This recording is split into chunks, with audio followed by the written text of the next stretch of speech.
শিক্ষা সংক্রান্ত গুরুত্বপূর্ণ আপডেটগুলো পেতে হলে অবশ্যই শুভেন্দু একাডেমি চ্যানেলটি সাবস্ক্রাইব করুন। পাশে থাকা বেল আইকনটিতে ক্লিক করে ভিডিওটি বেশি বেশি করে শেয়ার করুন। নমস্কার, আমি শুভেন্দু। আমার ছোট্ট চ্যানেলে আপনাকে স্বাগত। রাজ্য সরকারি কর্মচারী, শিক্ষক, শিক্ষিকাদের জন্য ডিএ সংক্রান্ত অত্যন্ত গুরুত্বপূর্ণ একটা আপডেট একটা মিডিয়াতে উঠেছে, সেটাই আপনাদের সঙ্গে শেয়ার করতে চাই।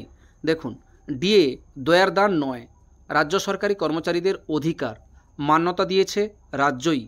তবে বকেয়া ডিএ কী হবে সেই সংক্রান্ত প্রতিবেদনটা উঠে এসেছে, সেটাই আপনাদের সঙ্গে শেয়ার করতে চাই। দেখুন, রাজ্য সরকারি কর্মচারীদের বকেয়া মহার্ঘ ভাতা নিয়ে মামলা চলছে সুপ্রিম কোর্টে।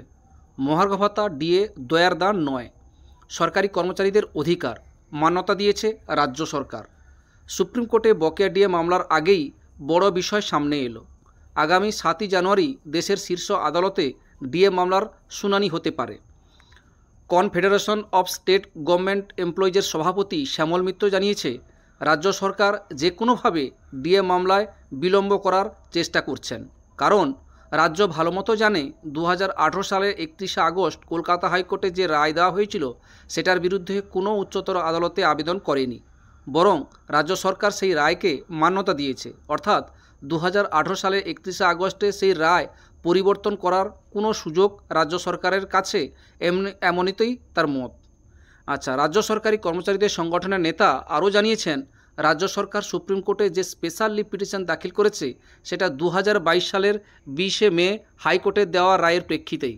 তাই তারা 100% নিশ্চিত যে সুপ্রিম কোর্টে যা রায় দিক না কেন 2018 সালে 31শে আগস্ট হাইকোর্টের রায় খারিজ হয়ে যাবে না। সেজন্যই মামলা নিয়ে তিনি অত্যন্ত আশাবাদী বলে জানিয়েছেন। 2018 সালে 31শে আগস্টের রায়ে হাইকোর্টে কী বলেছিল দেখুন। এর আগে হাইকোর্টের বিচারপতি দেবাশিস কর গুপ্ত এবং বিচারপতি শেখর ববি সরাফের ডিভিশন বেঞ্চ রায় দিয়েছিল যে মহার্ঘ ভাতা বা ডিয়ারনেস অ্যালাউন্স বা ডিএ সরকারের দয়ার দান নয়, সরকারি কর্মচারীদের আইনি অধিকার। আগামী 7ই জানুয়ারি সুপ্রিম কোর্টে বকেয়া মহার্ঘ ভাতা ওঠার কথা আছে। কনফেডারেশন অফ স্টেট গভর্নমেন্ট এমপ্লয়িজের নেতারা আশা প্রকাশ করেছেন যে এবার সুপ্রিম কোর্টে ডিএ মামলার শুনানি হবে। সেদিন ডিএ মামলার 14তম শুনানি হবে বলে জানিয়েছেন কনফেডারেশন অফ স্টেট গভর্নমেন্ট এমপ্লয়িজের নেতারা। এই ছিল একটা আপডেট। আমরা সকলেই এটা নিয়ে চিন্তিত। দেখা যাক সুপ্রিম কোর্ট থেকে কী রায় আসে। যাই হোক, ভিডিওটি দেখার জন্য অসংখ্য ধন্যবাদ। সকলে ভালো থাকুন, সুস্থ থাকুন।